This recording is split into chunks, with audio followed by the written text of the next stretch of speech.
Good afternoon, folks, or good morning. Thanks for joining today's slightly earlier live stream to our normal programming, but I won't bore you for the reasons why.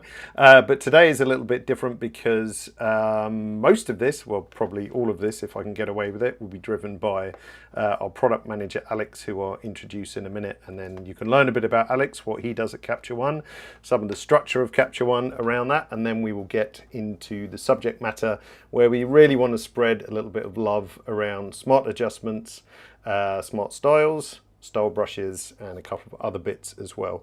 As always, we are very much led by you and your interactivity for questions. So if you would like to ask a question and you're sitting in our live streaming room, then please, if you navigate your way to the Q&A tab, that just means it's just me watching Q&As today. Normally I have some help, but everyone is tied up in various things today. But as it's just me and Alex, I can keep an eye on all your questions. So if you're in the live stream room, just keep that to the Q&A tab. And then that will make it easier for me to follow. If you're watching on YouTube or Facebook, then pop a comment in and I will also see that as well. And then me and Alex can share out those questions between us. If you want to hide those questions, you can just hit that downward arrow, and then that simply means that it'll give you a bit more space to see Capture One. So let's go ahead and find Alex. I just have to make sure I press the right button, and then we should have Alex on screen. We do. Hey Alex, how's it going? Hello, good afternoon to some of you, and I Yep. guess good morning very early to some of you other people. Yep, and good evening to some of those in Asia as well. So as usual, it's a pretty international crowd. Already seen some Asian locations pop up. So yep, as usual, people from all over the place. So before we get in to spreading the love about smart adjustments, smart styles and other things, I thought it makes sense to talk a little bit about who you are, because it's been a while actually since we've done one of these shows. Yes. Yeah, I think Capture One 11 maybe, or Capture One 12, which is going back a little bit now. And this was actually spurred on by a request from someone who wrote into support a few times and also wrote onto the email address that I have for live streams, desperate to find old live streams that you and I did together. So it's partly down to his desperation. Now, I did find some actually over on the Phase One YouTube account, but which were very dated and on very old versions of Capture One. So I'm not sure he would have learned a great deal. So it's nice actually to do a refresh. So just give us the 30-second rundown of what you do and who you are at Capture One. Yes, so my name is Alexander, and I work as a product manager in Capture One. I have been in product management in Capture One for about 4 years. I've been with the company, actually next month, I'm celebrating my 10-year anniversary. Started with Phase One, worked both in the QA test department, the marketing department, and product management. And I am responsible for a team that is driving the efficiency part of Capture One. So we're all about improving existing features or making new features that will enable new photographers to work faster and more intelligently. That's what we hope. Yes. Yeah. Excellent. And in the background here, if I just hide, tell you what, let's just put us down the bottom here for a second, or I can move us around at will. So not only are you a product manager, but also a photographer in your own right as well. So yeah, I actually started using Capture One before I joined the company, and I've been doing a bunch of different, mostly portraits and weddings, and some promotional shots for Phase One. This was for, if I remember correctly, the 120mm lens. Yes. And occasionally I also do a few weddings, but yeah, I don't have that much time to shoot anymore since I got a son and a full-time job and everything. Gets in the way of the fun stuff of photography and so on. Yeah, exactly. Definitely, but the interest is still probably half of my entire DNA is about photography. Definitely, and even though, because you studied something completely left field in university as well, didn't you? Yeah, Yeah. I have a degree in mathematical economics, There we which go. is not so relevant to what I'm doing But today. I think that's pretty typical actually of a lot of creatives. They spend time studying, I don't know, something academic or whatever, but actually realize it's a lot more fun taking pictures. So Yeah, we have another product manager in Catron who's a bioengineer as well, but right, ended up as a product manager here. there we go. All right. Awesome. So we wanted to, as I said at the start, spread a bit of love around smart adjustments, smart styles, some of the things that can, as you say, make your workflow a lot more efficient. Certainly when you're dealing with volumes of pictures, and certainly doing stuff which is, kind of laborious as well, I suppose. Because yes, editing is a fun process, but some aspects of it are not so fun. So, Yes, definitely. and you are somewhat the architect behind smart adjustments as well, or it was a, I guess, an idea that was born from many discussions, but something that you were quite keen It to push. was definitely a problem that I Hmm. brought to the table, and then with the team of engineers and UX designers, we thought about how we could help solving this particular issue, and the issue that um, was most urgent to solve, we believed, is the basic adjustments that you have to do again and again and Again and again again. and Yeah. again throughout so many images. Hmm. Because in my work as a wedding photographer, I've also experienced that. Okay, and I apply a style, and but I still need to tweak every single image to get a consistent look. Hmm. And we regularly do interviews with photographers, and what stood out not only for wedding photographers but also portrait and so many other types of photography where you do take pictures of people is that you still have to obtain this consistency in your images, and people or photographers they don't like to do this because it's tedious. They would Hmm. much rather be out shooting or do the interesting part of the editing that might be the retouching, the Color maybe grading. working with layers, color Yeah. grading, the creative part, Yes. and not the baseline part. Hmm. So that was where our idea for smart adjustments came. Um, and I've brought this set, which is shot by an internal photographer, Rebecca. Hmm. And as you can see, shot in different locations, different lighting, and here I would like to get some consistency in the editing. So unless there are any questions to anything we've talked about, I'm just going to jump straight ahead into No, I think, working with this. yep, jump straight ahead.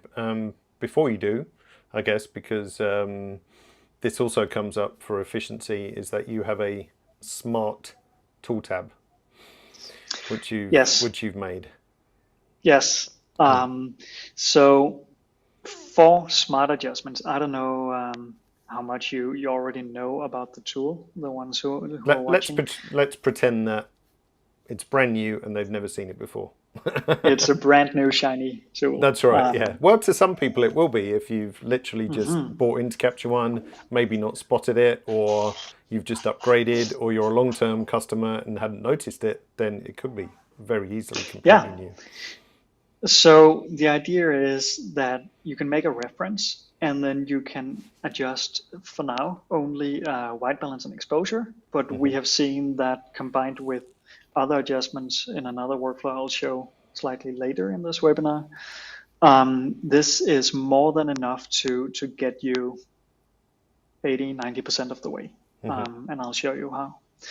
But let me just quickly show you how I previously would do this without smart adjustments. Yeah. So let me find a style here. So maybe start with this one and then browse some of the styles that we have. Let's see, maybe I like the colors of this one. The saturation is a bit too much. Hmm. So I'm gonna drag it down a bit. There we go. And then I'm gonna lift the shadows slightly. Okay, to those of you who don't know speed edit, it's another feature that I accidentally used there without explaining. Which just goes to show how used to it you Sorry. are. So we will look at Um, speed edit, definitely. yeah, but what I did was, let me just add high dynamic range here. Mhm. I lifted the shadows slightly. So now I have a look that I like. And here I would copy paste it to maybe this image. And now it's not quite the same. It's too bright, it's too cold. So I would tweak this. It would still have the overall color grading to it, but I would still need to tweak it. And And you that's would how have to I do would go that about. 10, 20 times, 30 times, 100 times, based on what kind of volume you're Yes, dealing with. Yeah. exactly. So you So if might we have just, enjoyed yourself on the first picture, but after that, the yes, the attraction drops slightly. exactly. Yeah. So if we take this image as a starting point, because it's fairly, it's actually super well exposed, and the white balance is also quite spot on. I think I'm going to warm it up slightly and then brighten it up slightly. There we go. So what I can do with smart adjustments now is set this image as a reference. There we go. Then I can select all my images, and if you can see, dark and very cold images. Quite But some if I click variation. Yeah. apply on this one, there we go. You can also see how fast it works. So if I just hide the browser and then say before and after, before and after, you can see that there is now a consistency in the exposure of the face and the white balance. It's important to mention that smart adjustments today requires a face, because it detects where the face is, it looks at the skin tone as a reference, and then it mixes in some other parts of the image to eventually apply the a pleasingly matching exposure and white balance. It's not going to be like spot on with the exact same values. That wouldn't make sense, but it will try to achieve the same overall look of the images. Yeah, if you actually go through some of the pictures and we look at the exposure slider and the Yeah, Kelvin slider, we can see that that's varied by obviously the amount that was required to get a similar effect. And then looking on your screen, if I just hide us for a second, then you can see that's a pretty consistent look as well, which would have taken you a long time to do that if you'd had to do that manually in your before method. yeah. And I mean, by setting the reference and hitting apply, I basically edited all the images in 3 seconds when it comes to white balance and exposure. Couple of questions that have come in. Alex Yeah. was asking, are the smart adjustments saved on a separate layer? No, they are part of the background layer as for now.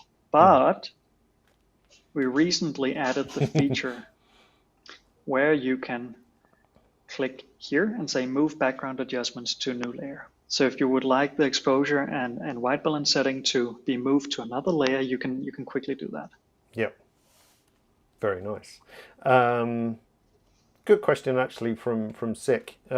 Does it have to be the same face? Because there's sometimes a situation where you might have a couple, you might have a group, which certainly comes up in weddings. Obviously, we can't expect a wedding just to have one person in it. It'd be a very strange wedding. So what's the consistency? How does it work in that situation?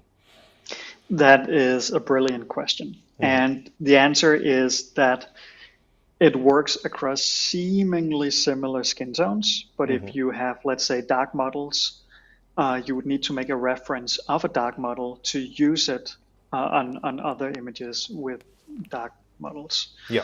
And the white balance is actually fairly forgiving, to our surprise. Yes. It basically works quite well, I would say, for all skin tones. There might be slight inconsistencies depending on very widespread skin tones, but overall it's quite good. The exposure will, because it's phase aware, it will require the reference to be somewhat similar to the images that you want to apply to. Yeah. Let's take another sample here, of course, it's again 2 white people, so the skin tone is Fairly consistent almost between them. identical.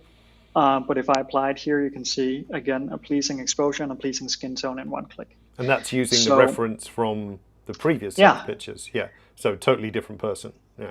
yes, it will focus on skin tone. But Yeah. it's a brilliant question, and my advice would be to see how far you can go with that one reference, and if it's too much or too dark or too bright, I actually have a very good trick for that. Let me show you. Speaking of speed edit, so let's say that I'm gonna fake dark skin as a reference. So I'm gonna set a reference here, and then apply it to all of these. And this is now obviously over the top incorrectly exposed, just to show the example. But here, what's important to mention here is that they are all equally wrong. Yes. Which now means that if I apply the same exposure to all of these, they can get to the point I want them to. And I can use speed edit to do that. So the default shortcut for exposure for speed edit is to hold down Q. And then you can see, boop, it shows exposure on all of these. And if I then scroll up, I can apply a similar amount of exposure to all my images and just brighten them all up with the same amount. So even though the reference was to begin with incorrect, they got to a consistent point in exposure, allowing me to quickly fix them if they were too bright or too dark. Yeah, and for those of you not familiar with the speed edit, and it sounds almost too simplistic because it is very simple. It's just a matter of holding down the correct key on your keyboard. And if you're not sure what they are, you can see what Alex is doing into the keyboard shortcut editor. You can see each of, I guess, the most commonly used tools that you would want to be able to adjust a volume of images quickly.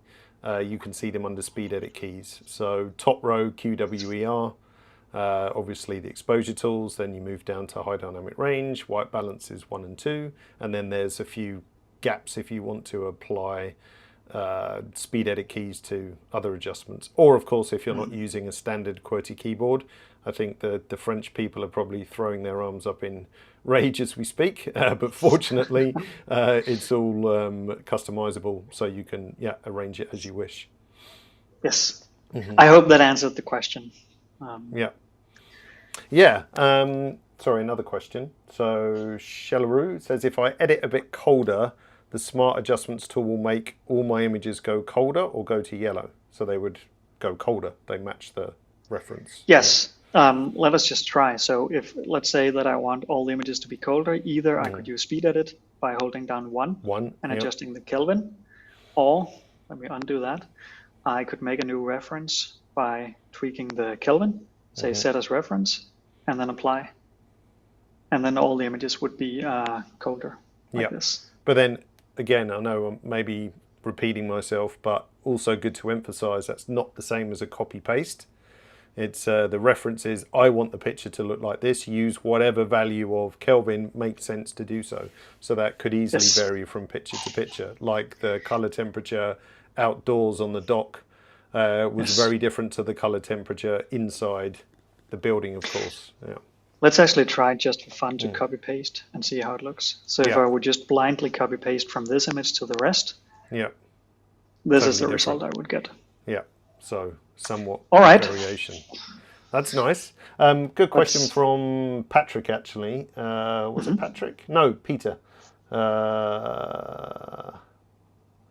I've lost it. Where's it gone? Maybe he... Okay. Patrick says, why does the reference image change when you Smart Adjustments applied to a group of images? It doesn't. I just, without mentioning it, set a new reference to get my good reference back. I think what Patrick means that sometimes when you set a reference, so like if you set a reference on that picture and then select the rest of the group, if you then apply that the selected reference image changes a little bit. Yes, Mm. that is a consequence of the way it's applying the adjustments. Hmm. And the reason is that the reference, the target is the skin alone, but it's taking the entire image into consideration when applying Hmm. adjustments, meaning that if the background is very bright or very dark, that might somewhat trigger it a bit.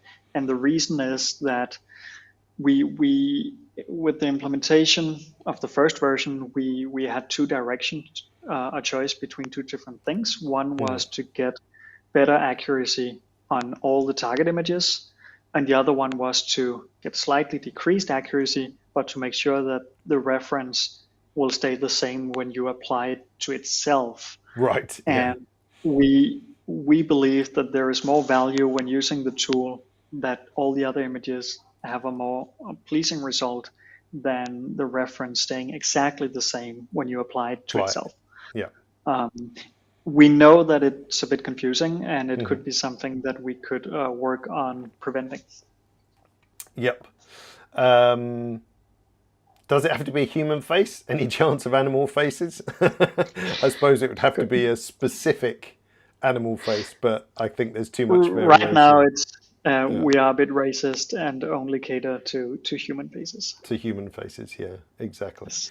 And on that vein, yeah, so smart adjustments are not helpful for birds, mountains, waterfalls, that kind of stuff. Not currently, but who knows No. in the future.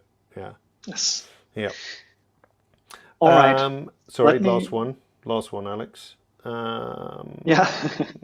where was it? Oh, maybe that was it. Oh, question: can you apply? Sorry, my Wacom was just freaking out for a second.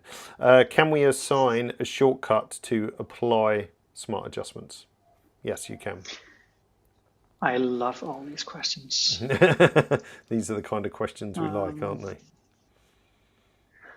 so if we have, uh, I think if you search for smart, it comes up. I think it was a slightly odd terminology because I did find it, but I've got a feeling it wasn't. Yes. So it's under other. So if you go to the keyboard shortcut editor, go to other, and there's a category called smart this, adjustments. Yeah, there we go. So set as yeah. reference and So apply. this clearly highlights a very bad design for navigating shortcuts because you have to search for exactly this. But yes, Yeah, the answer is yes, you can. you There's no can. default shortcut. You will have to set one yourself. Yeah, it's a blessing and a curse that I think, what is there, like 500 potential shortcuts for Capture One. Yes, So so there's a and lot, very and few people have that many keys on their keyboard. exactly. So if you can think of all the combinations you need, but yeah, so look for there or search for reference, and then it will pop up. Yeah, cool. Okay, carry All on. right. Yes, so Hmm. I want to color grade this image as before. So I Hmm. think it was it this one? I think it was a Yeah, K 100, one or two. this Yeah. one, and then down with saturation. Hmm. And I think that's good. It's fairly standard right off the bat with the K200 style. Now what I can do up here is I set it as a reference. So I get the updated exposure and white balance, and then I can choose to save it as a style. And if you notice up here in the top of the Save Style dialog, there is now Smart White Balance and Smart Exposure. Hmm. And it's really important if you want to create a smart style that you take the smart versions and not the regular versions because they are just fixed values and you And don't want that. they're automatically unchecked, aren't they? So Yes, yeah. these are. It's just if you happen to click around yourself. Hmm. So automatically the adjustments that you have applied plus the smart white balance and smart exposure will be ticked if you enter the dialog through this button. So if I hit save now and just save it as K200 smart, Smart. good. I can now, let's reset all of these, go to the styles dialog, and there we go. click my K200 Smart, and Nice. done. You can say that this might be slightly underexposed and these might be a tad too bright on the face, but this is where I think style brushes come in handy. But if we just look at before and after, you can see a clear cohesive style across all the images, regardless of the starting point. And I got this in one click, and I think that's fairly impressive. Definitely. I'm also slightly biased. But we know analytically when testing it and so on that the success rate is pretty high, right? So it's not conjecture. Yeah. We have we have data showing that the precision of this, you can say the acceptance rate of people using smart adjustments is fairly high, actually much higher than we had hoped for first version. But let us go over them one by one and see what we can do. With the next tool, which I would like to present here, style brushes. So for this, I'm going to expand the layers tool and have the built-in style brushes available here. So if I go to, I think this image is a good example. Here, the focus is clearly way too much on this part of the body and too little on the face. So what I would do here is select the brightness minus. You could also choose the burn, depending on what kind of adjustments you like. But I will take the minus brightness, just to adjust size and hardness, and start to darken slightly. And these style brushes, many of them have a very, very low flow, meaning that I have to brush over the areas again and again repeatedly to until I achieve the result that I want. And it's very gradual. And it stops you. It just means it's not too harsh from one or two brush strokes. So compare an extremely wet paintbrush to a very dry paintbrush. That's really your flow setting. So a low flow setting, brush repeatedly to get the effect, and it looks much more natural, builds up a lot better. And you can see there, you'd never know you had actually worked on that with a local adjustment. It looks perfectly natural. Yeah. Thank you, David. Let me zoom in a bit and take plus brightness. So I want to make the face, wrong way, slightly brighter. I am working on a trackpad on my MacBook, so I'm trying to be as precise as I can. That was maybe too much. I would like to get some contrast back in. There we go. And each time you choose a new style brush, lots of things happen automatically, which makes the process a lot easier. So if you've been intimidated by layers in the past, or you thought, I don't have time to do layers, just by picking those different brushes and then brushing onto the picture, a new layer is created, the brush is set up that how we anticipate works well with those adjustments. Adjustments are applied to the layer, and so on. And then, you've created, 3 layers without any effort whatsoever. Yeah. I would also like to make a radial gradient, just a little soft one here, maybe. Let me see, the mask needs to be on the other side, so invert. There we go. And then exposure, brightness. No, let me take exposure actually. Or both. Down. Yeah. Yeah, I tend to be a bit cautious with exposure because it can make the shadows a bit too dark. So brightness is also a good choice. Yeah. So you can see with a smart style and a couple of style brushes, went from this to this. And that can be fairly quick. Yeah, definitely. Shellaroo would like 128 layers. Is that possible? 128 layers. Maybe when my counter question would be why? Yeah, I think the counter question would be, what are you going to put on all these layers? Yeah. Right now there is a limitation that was historically bound by performance due to the hardware we had. but we are now seeing very powerful hardware, so it might make sense to look into increasing the number of layers. But it's not something that's possible right now. Yeah.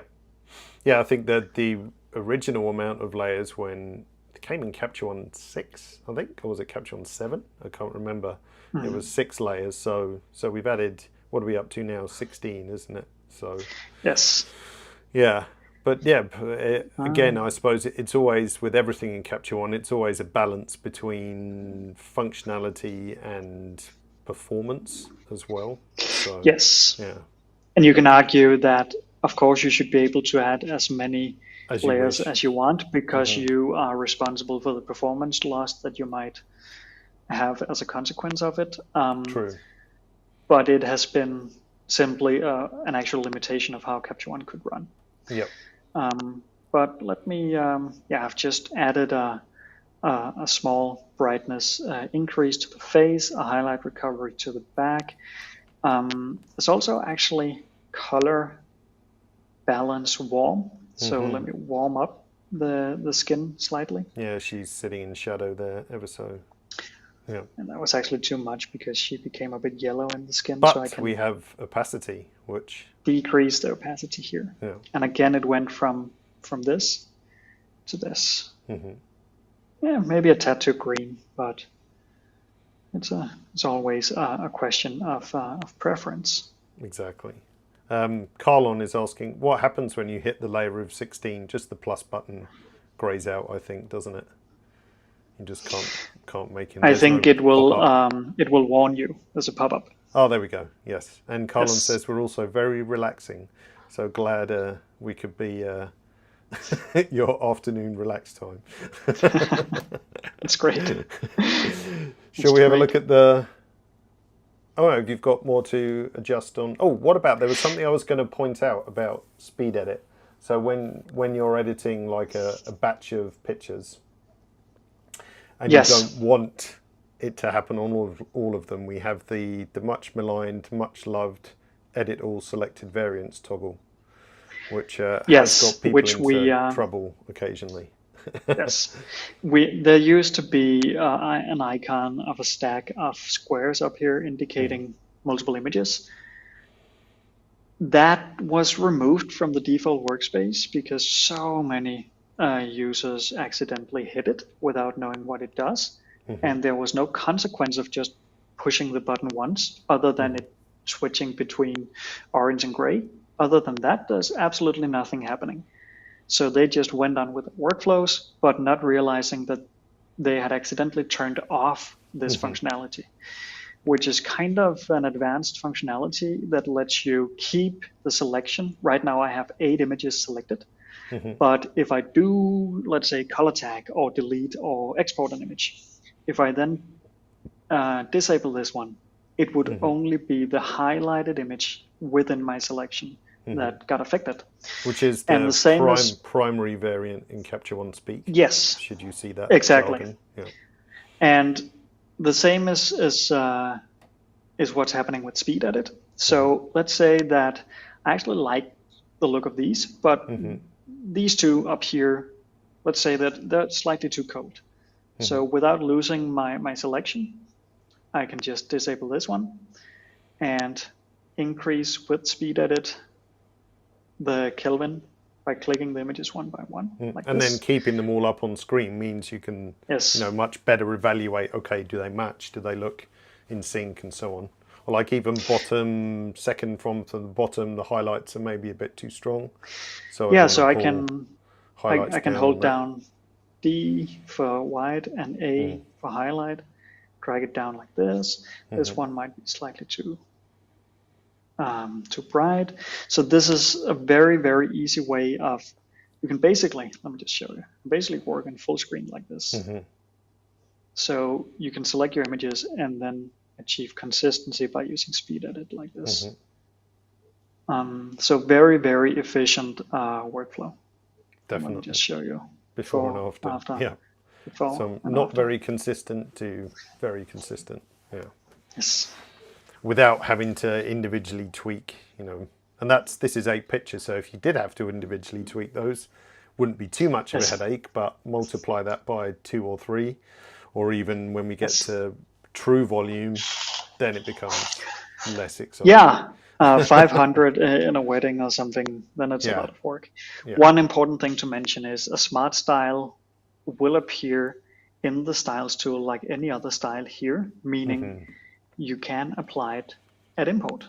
Yes. So if you just want to, let's say that you, I take a lot of pictures of my family. They usually have the same skin tone because it's Yep. just my girlfriend and son, And you only have one and of each, so yeah. So I can just, when I import images that I take of my family, I can just apply a smart style to begin with, and then have basically the white balance and exposure somewhat normalized from the very beginning, regardless of what my camera thought the exposure and white balance should be. yeah, exactly. So that's super nice. Off-topic question Keith was asking. Any consideration that could automatically collapse tool groups? Lightroom has something called solo mode, which I need to refresh my memory on, but it's a case of dimming out various tools at Yeah, relatively it's shortcut. it's if you open one tool, the other one, all the other ones collapse. Yeah. Yes, we know about the feature. We have a few feature requests once in a while about it, and it's it's a good feature. We don't have anything planned right now to implement this, but thank you for asking. Definitely worth considering. And we do have a way to ask feature requests, which I'll show you at the end of the session. We added a new section to our support site where you can directly do a request, because it wasn't super easy in the past to do it, and now it can. And then actually the information goes straight through to not only Alex but other product managers as well, because you're not the only product manager, are you, Alex? So how many have we got? No, we have a fairly big team. Yeah, exactly. Yeah. We have around 10 product managers, and they all read this forum. Yep. Oh, Colin says, right. Really apply style on import. Wow, yeah, maybe just pop open your import window, just so we know. Let me see. Yeah. So what you can do is adjustments, styles, accidentally, and then you can just choose your custom style. So you can actually, here is my newly created smart style, which you can apply directly in import. Yeah. Oh, someone just asked to save earlier. time.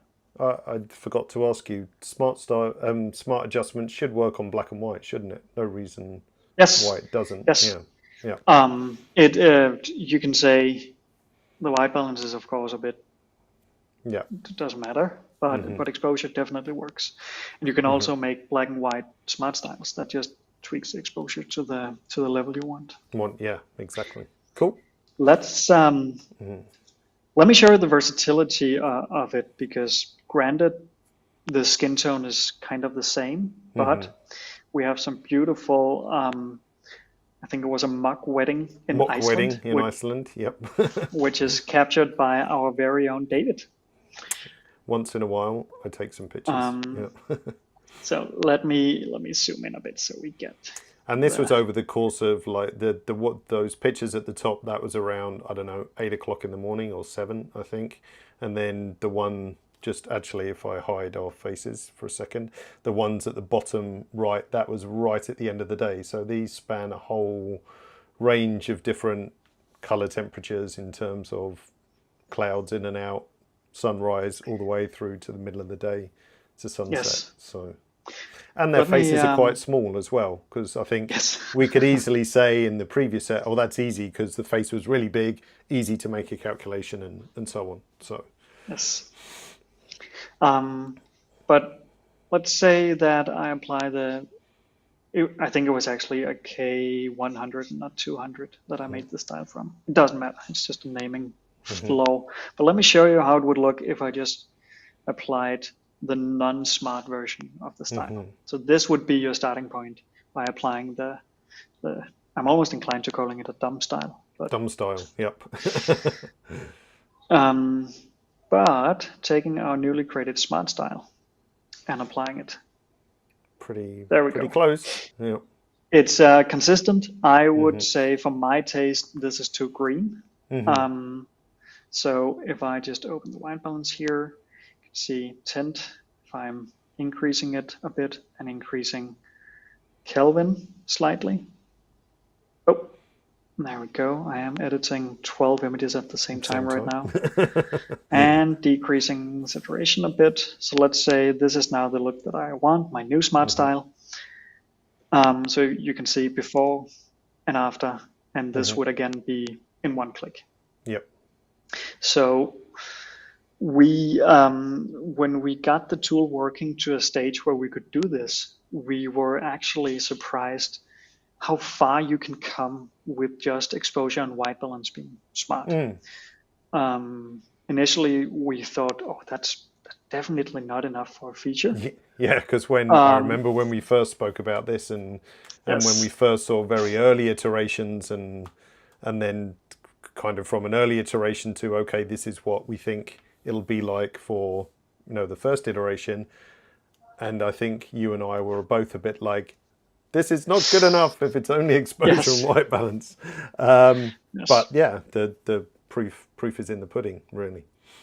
Yes. Yeah, and the fact that you couple it with speed edit is actually a very nice workflow. Yeah, I mean you can see before and after for these, just one click, and you immediately get. I would say most of these images are ready to deliver. I don't edit that much. I don't add a lot of layers unless it's strictly necessary. No. But I think it's a great starting point. Yeah, I think for the bulk of wedding photography, obviously, their own style is very important. The tweaks to make sure the image looks good is important, but there's not, as you say, a huge amount of layer editing, or maybe for the top 10 pictures or close-ups of the couple and so on. Then that has more work. But I think a lot of those shots that we just saw there, as you say, there's not tons of layer editing going on and so forth. A little detail that is actually interesting to show here, because we have two pictures here. They have a bunch of layers applied because we worked with style brushes. Messing around with the other ones. Yeah, the other ones don't. When you do batch editing with speed edit, it's going to ignore the layers and apply whatever you tweak to the background. That means that you don't accidentally apply your speed edit changes in batch to whatever layer is selected. Because if you just start to play with exposure on this image without switching to the background first, it will apply it to the brightness layer. But yes, I do have edit all selected. If I then, you can see, pull on exposure, you can see to the left in the exposure tool, it's not changing. Not moving. Because the exposure tool is, the exposure tool is right now showing what's applied to the brightness plus layer, but speed edit as a batch will always apply to the background. Good point. Good point. Someone was asking, where do I find, that was Jens, where do I find the smart function in Capture One 23? So if you've got a custom workspace, it might not necessarily just be automatically added. By default, it's in the Adjust tool tab, I think. Yeah, it's right above white balance in the default workspace. But if you've customized your own, you simply either make a new tab or add it in the tab you want by saying Add Tool, and then Smart Adjustments. Yeah, because you've made your very own tool tab called Smart, which is quite nice. I've made my Smart tab. So this is what I would be using if I would be editing portraits and weddings. Yeah. Vernon says, what are the next smart features? Crop, straighten, highlight, shadows, levels are my top 5. Well, we have straighten already. Maybe you didn't know that, Vernon. Yeah. So you in the rotate tool, straighten we do have. Let me see if we can find I never an image. Shoot unlevel pictures. There we go. Let's take this one, rotation and flip. It's kind of hidden. It's also available in auto adjust. Rotation here, but if you hit that, it's going to level everything up.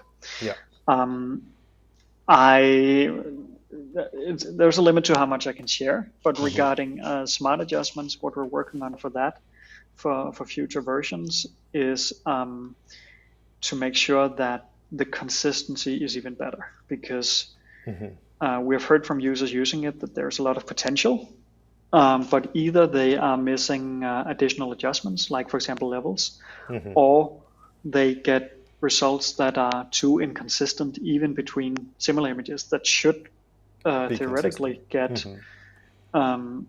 similar adjustments. So we're working hard on making sure that in the next version, when you apply it to a group of images, that the consistency in this group is much more pleasing without any outliers and without like flickering adjustments when you move through images. So that is priority one right now, because we want to establish trust in the tool before we start adding additional sliders. Sure. Because if we add 5 more sliders now, but the results are still like sometimes a bit to the left and right, we don't believe that the users are going to trust, that you're going to trust the tool enough that you want to use it. And with the inconsistencies, you would have to edit your images manually anyway. Yes. So which consistency defeats the whole purpose. Yeah. Exactly. So consistency is right now the top priority. And once we have gotten that to a level where the feedback shows that that is good enough, we will start looking at what else can be added to smart adjustments to make sure that it adds as much value as it can to the users. Yep. To the users. We have the users online. To you guys, sorry. Yeah. I'm used to speaking product management. Product manager speak. Yeah. We have to translate it to customers. Yeah. We start saying things like UX and UI and. Sorry about that. What was I going to say? Because often we've seen with AI tools that they can be inconsistent. That's just the nature of AI sometimes. So if you overload it with, without naming names or applications or anything, certainly a lot I've tried have been, the hit rate is consistently lower. So it can be good, but it can also have a poor hit rate, and then, as you say, you just don't trust it, and then you don't use it. So I think sounds like we've got the right approach. We really want to establish trust. And another thing that's worth mentioning is that everything is local. When you use smart adjustments, you're not uploading anything to the cloud. Yep. There's nothing, we don't take your images and train our AI models.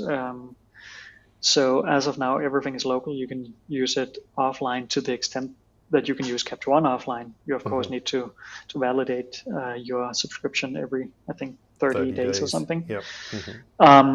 But there's nothing hooked up to any cloud that peaks at your images. Yeah, I was looking at a service yesterday where you do have to upload everything just for culling and rating, which, if you've got 1,500 pictures to cull, uploading 1,500 pictures and then returning that result, that's an extra step. So yeah, local AI is the way forward. Yeah. Yes. Oh, a little. If we have time for a little bonus feature. Yes, we do. That is fairly well hidden. It's probably one of the best hidden features we've made, besides speed edit. Yes. So let's say that you want to tweak colors in this image. Let's actually take this image for the fun of it. No, let's take this image. Sorry, cannot make up my mind. So let's say I want to tweak the individual colors here. So I could either use the advanced color editor and pick on the color, or I could use the basic and start pulling the sliders, or I could use this down here called the direct color editor.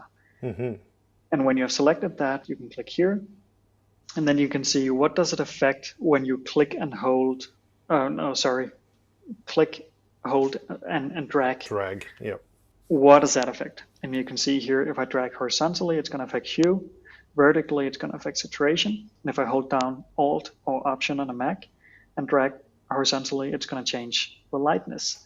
So let me just try to do that. So if I click once here, you can see that the color editor has selected the blue. Let me make that slightly less teal and a bit more blue, like this. So I drag to the right. Then I want a bit more color in the blue, so I drag upwards. And then I want it to be a bit darker, so I hold down Alt and drag to the left. There we go. Nice. I also want the skin to be slightly more saturated, so I click here and drag upwards. There we go. And this background here, I want it to be a bit more yellow, so I drag to the left and up with the saturation. There we go. So a little tip for a little hidden cursor tool where you can directly affect the colors of your image just by and it is by the clicking fastest it way to work. And also a hidden benefit to that is using the direct color editor.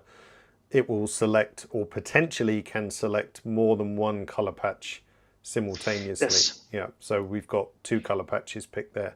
Whereas if you're doing it manually, you'd have to do one after the other. So you do end up with a better end result. So yeah, just making the moss or the grass or whatever this is on your image a bit more green again. Yeah. Awesome. Right, well, let's finish off with a couple of questions. Let me just check. Oh, that's a good question from Thierry, actually. Is it possible to keep the same adjustments on both a JPEG and a RAW files that you've shot together? I guess it depends how deep you're going, really. Yeah, already by having a JPEG and a RAW having the same adjustments applied, already there it's different because the engine is designed to work on RAW files. So if you add, let's say, half a stop of exposure to a RAW file and to a JPEG file, it's going to look different because there is not the same amount of data in a JPEG file, and it also responds differently than a RAW file to whatever adjustments you put on it. I'm not quite sure if it answers your question, but it's a technical reason for why I would maybe not advise on I think if you were doing a really minor adjustment, you could probably get close. But probably any of the adjustments that we've done today, where we've shifted white balance and recovered highlights and so on, I mean, the JPEG is pretty inflexible when it comes to those kinds of adjustments. Yeah. And white balance is basically not supported on JPEGs. I mean, it does change something, but it's not going to look good. So if you want to change white balance-ish adjustments on a JPEG, I highly recommend the color balance tool instead. It is kind of a visual white balance tool, but it doesn't require the white balance information that is available in a RAW file. It works more like a color filter in Photoshop. Here's a question which I think the answer is no, unless I'm wrong. Could a smart style work while tethered shooting? So after the photos are shot, they get the look you want? Yes. It does work? Yeah. Yes. Nice, because I know originally there was some issues behind that, wasn't it? But now, it should work. If it doesn't, it's a bug that should be reported. But yeah, I mean, my only comment to that would be when you shoot tethered, unless you are shooting out in the field or shooting with variable daylight, you might not need smart adjustments, because when you shoot in a setting that doesn't change, then it's not necessary. But I guess if you were shooting outdoors, lifestyle images, moving around a bit into like the examples we had in the first place, you could pretty much, like this kind of shoot. I mean, of course. It's designed to achieve the same look even if the lighting conditions change. If the lighting conditions are exactly the same, like in a studio setup where you control the light, I would suggest simply copy applying adjustments, because you control both the color temperature and the intensity of the light. So there's really no need for an AI to try to match anything, because you can do it manually. Well, there was a similar question actually, which right next to that one was if you had small flash temperature and tint variation. So I guess if your flash tube is not super consistent. I wonder how it would work with that. Yeah, I mean, then it Technically, should, should be. if the scene you're shooting is fairly similar, Yeah. it should take that into consideration and even those tint inconsistencies out. Yeah. Actually, if you bring up, I know you don't have it in your workspace, but if you bring up the uh, next capture adjustments, isn't it? Because I think that's where, yeah, styles. So if you are shooting tethered colon and then you want to add your smart style, you would just put it in next capture adjustments. I guess it Yes. might take a millisecond more for the image to update as you shoot in Capture One, but Yeah. There is the model that just have to find out where there is a face, the size of the face, and then do some calculations on what to apply.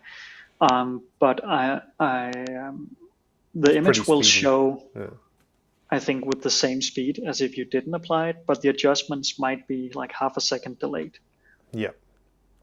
Which is fine because at the end of shooting a volley of 10 or so pictures, a couple of seconds to have everything ready, and you're pretty good to go, Yes. good to go, I would think. Okay, how are we doing for time? Almost, pretty much up. Couple of, Yeah. it's almost off topic. This one isn't off topic actually. Have you tried smart exposure with from monochrome shots like from the Leica monochrome cameras? I haven't Uh, myself. Well, yes, I have. I have a few shots from what's the name? We did some collaboration with a Leica photographer who was shooting in New York. oh, Phil Penman? And yes, Phil Yes. Penman, Yeah. and it works. Yeah. It works. Nice. There's no issue. Ken is asking, will smart adjustments come to the iPad? That's a good question. Yeah. I would be surprised if it doesn't. Yeah. The thing is, we need to mature the feature to a point where it makes sense to port it to the iPad. And for now, it's in its what's the word, infancy, Yeah. where it's the first version. And soon we will come with a much more refined version. And I think there it makes sense to start looking at porting it to the iPad. Yeah. Because of course, working with the iPad, it is slightly more cumbersome to work on many different tools because you need to browse them. Even though Yeah. it's nice to have it available at hand. Definitely, this feature would improve the iPad workflow even more. Yeah, definitely. I think that could be pretty awesome. All Yes. right. Well, thanks, Alex, for spending the time today. If we didn't get to your specific question, I do apologise, but there was quite a few of you today, and great questions actually from everybody. So thanks for engaging and giving us stuff to talk about and fill up an hour as well. Alex, don't disappear for a minute, but I'm just going to mention next webinar. So that's March 23rd. That's going to be with a product photographer. So we're doing a product shoot, also using Capture One Live to show you how that works. If you don't know what Capture One Live is, that's a way to share your content online. So a remote collaborator can comment, color tag, review, and so on. That little funky QR code. So if you actually point your phone at that and scan it, that will take you to the sign up page for March 23rd. So you can wave your phone at that, or if I just bring up my screen for a second, make sure I'm actually looking in the right place. Don't have the right button. Hang on, Screen and David. There we go. If you go to our support site, so this is support.captureone.com, you can see at the top. So that will take you to this page. If you go to our Learning Hub and then live streams, and if you follow this page, so you can hit this button, I'm following myself, then that way you will always get to know when new content pops up. And also this is where all the recordings live as well. So what Alex and I are doing right now, this will pop up once I edit that, and you'll be able to watch the recording as well. If you would like to put a feature request in, then if you log into your account, so you have to be logged in to support.captureone.com. If we go to this, join the conversation, so the community, and then what you'll see is an improved Capture One. Excuse me. So this allows you to put a feature request in, but please, please, please, do the please read thing, because that shows you how to make a feature request and what you need to copy and paste. So we would love for you to copy and paste this particular text, because that gives vital information to the product managers like Alex.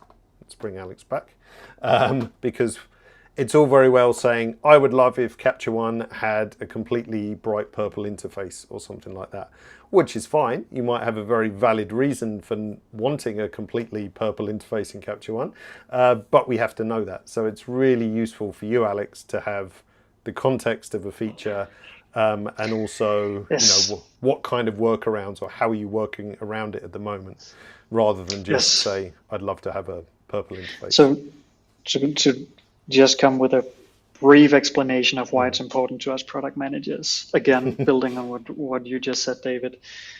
So if you just say, I want a button to be there and do that, it's fine. It will probably solve what you need. But if you also say, I need to solve this issue in my workflow, and it could be with this, because we might be building something else where we could implement a similar functionality that solves the same for you, but in a faster way, or as part of another feature or something like that. Definitely. So it's just great information to have also for our developers, as much as possible about your workflow and what you're trying to solve. Yeah, exactly. And I had a situation where I needed support from another company. I was helping out the local skate park, of all places, with their booking system, which was in a bit of a mess. And, you know, it was exactly the same thing. I was like, I need to be able to apply this discount to this ticket kind of thing. And the guy was, instead of saying, well, no, you can't do that, he's like, well, what is the outcome you want? I said, well, this is my outcome. Well, do it like that then. So it's really important to know your intention, your outcome, not just, I would love it if Capture One had X, Y, Z, because yeah, there could be other ways to do it. Or as you say, we could be working on something similar already. So, all right, we will let Alex get back to his day job. Thank you for having me. I hope it was interesting. Definitely. It's always nice to get some inside information, see different techniques. And you know, even though Smart Adjustments has been around, since December, it always helps to give a refresher, because the tool has got better. Not everyone's been exposed to it. So we can never talk about stuff too much, really. So always helps. Great. All right. Thanks, Alex. Thanks, everyone, for joining. Recording will be up shortly. So, yeah, don't forget to follow that page. So see you all soon. Take care. Bye now. Oh, I pressed the button and nothing happened. Panic. Hang on. To explain, I have a shortcut keypad which goes to various different scenes, but this one wasn't working. So now I have to press it manually. So now I can say goodbye. Cheers, everyone. See you.